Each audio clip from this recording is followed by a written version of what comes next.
parce qu'aujourd'hui on est face à certains événements qui peuvent se produire chez vous ou chez des amis qu'on ne peut pas forcément expliquer. C'est des événements qui vont transformer, agir sur le comportement, qui vont perturber un événement familial, un cadre familial qui peut des fois arriver jusqu'à des déchirures, des séparations, voire aussi des maladies. Et notre but à nous, c'est d'essayer de vous montrer, de vous présenter ce qu'il peut y avoir comme défaillance. Je ne dis pas que systématiquement, quand il se passe quand il y a des séparations, machin, c'est dû forcément à des problèmes d'entité. Le but d'IPV, justement, c'est de vous montrer ça, dans le cas où ça est avéré. Donc tout cela passe d'abord par une étude préalable qui va nous permettre de contrôler si effectivement, dans un lieu, si ce lieu est chargé, si effectivement il y a un passif, donc il y a toute une enquête qui est réalisée en amont. Bonjour Isid. Donc je te présente brièvement, tu es donc cofondatrice d'IPV. Oui. IPV, donc structure qui a pour but de démontrer des phénomènes paranormaux. Exact. Je t'ai sollicité pour une enquête qui a eu lieu à Saint-Maximin. Oui. Est-ce que tu peux nous en dire un petit peu plus sur cette enquête? Pourquoi je t'ai sollicité et voilà. Alors pourquoi? Pour faire une étude, parce que c'était une maison qui a eu un souci de pollution, avec présence d'entités.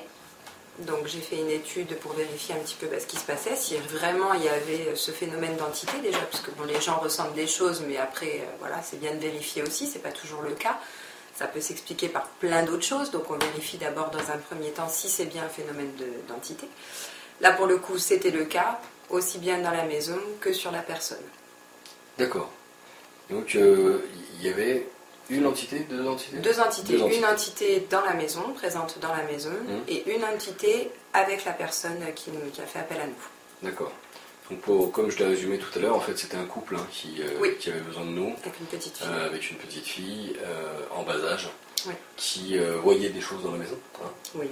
Et comme je l'ai expliqué, c'est vrai qu'au préalable, avant qu'on installe les caméras, on ne s'attendait pas à ce qu'il se passe spécialement quelque chose. Bon, généralement, quand on met les caméras, il ne se passe pas forcément grand-chose. Là, pour le coup, c'est vrai qu'on n'était pas là.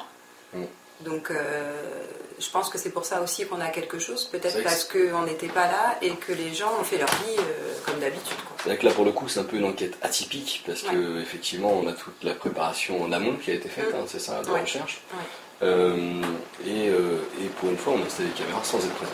Voilà, c'est ça. Pour une fois, parce qu'on on a été présent pour les installer, mais voilà. On a été appelé un peu en urgence. Donc, du coup, c'est vrai qu'on a placé les caméras en urgence en se disant qu'on n'aurait certainement rien.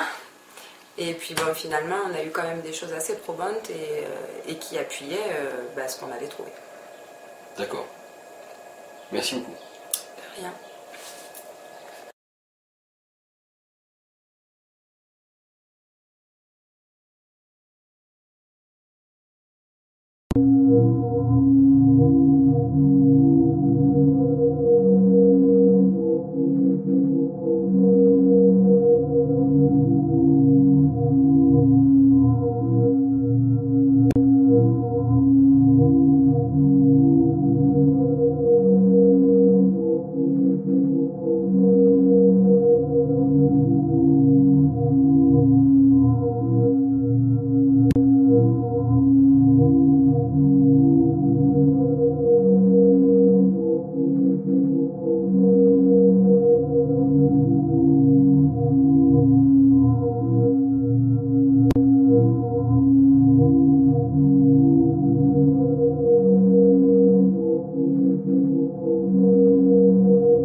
Donc effectivement, après avoir visionné, donc on a visionné ces bandes vidéo ensemble, donc Gilles et moi, On a Sébastien. déroché pendant quelques heures. Effectivement, c'était des longues heures de dérochage, et effectivement, on a aperçu une silhouette. sur les coups de, je crois que c'était minuit 19, minuit 16, minuit 19, Ouais, on voit une silhouette. on voit une silhouette. Là, On la voit vraiment nettement. voilà, je pense que c'est une des phases les plus probantes qu'on ait pu avoir.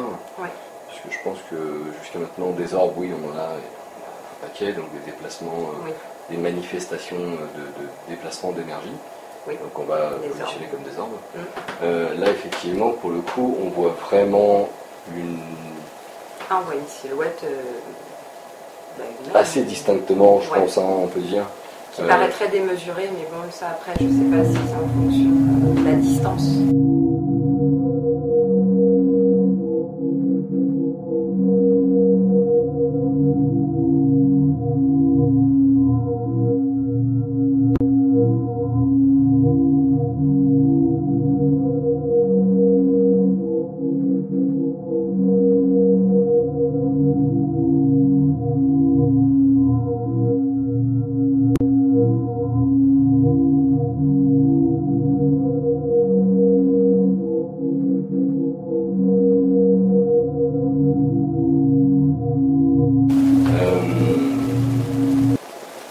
Donc on a présenté ensemble, conjointement, ces vidéos aux personnes.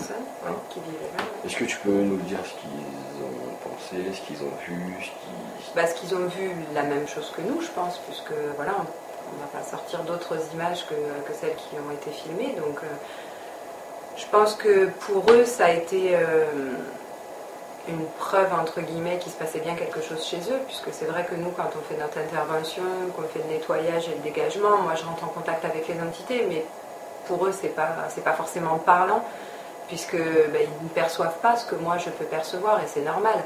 Donc c'est vrai que d'avoir des images qui appuient ce qui s'est passé, c'est vachement important pour les personnes oui, qui c'est vrai que c'est plus probant du coup.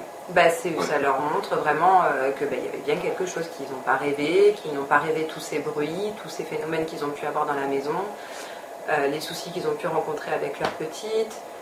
Voilà, je crois que quelques jours avant qu'on vienne, quand ils nous ont demandé de venir rapidement, je crois que la cuisine avait été un peu retournée. Donc voilà, tout ça, ça s'est pas fait par l'opération du Saint-Esprit. Oui, c'est sûr.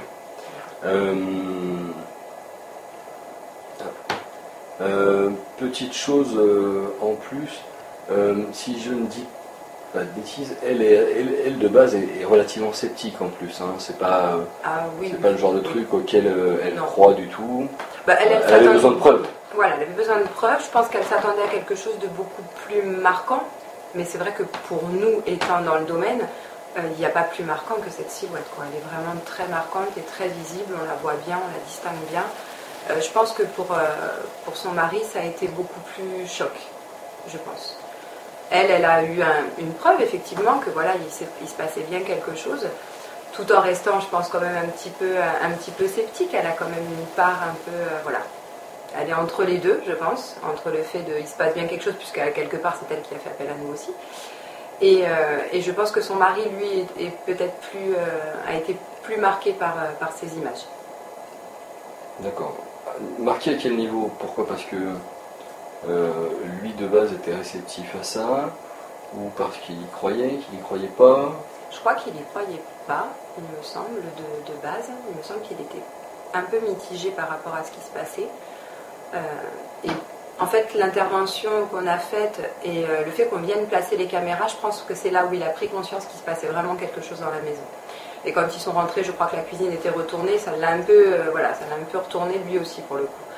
Donc je pense que le fait qu'on intervienne, qu'on explique ce qui se passait là-bas et qu'on lui montre les images par la suite, il y a peu de temps, qu'on lui montre ce qui se passait réellement et cette preuve vraiment, il n'y a pas plus marquant. Là, ça a fini de... Voilà. Pour lui, je pense que ça a été vraiment important qu'il le voie. Un soulagement peut-être? Peut-être aussi, ouais. Peut-être entre les deux. Soulagement parce qu'on est intervenu et que maintenant ils sont tranquilles. Mais un peu la peur certainement de se dire que y avait bien la présence d'entités et que ça peut peut-être recommencer, quoi. Après on n'est jamais à l'abri de rien, donc peut-être des angoisses aussi quelque part.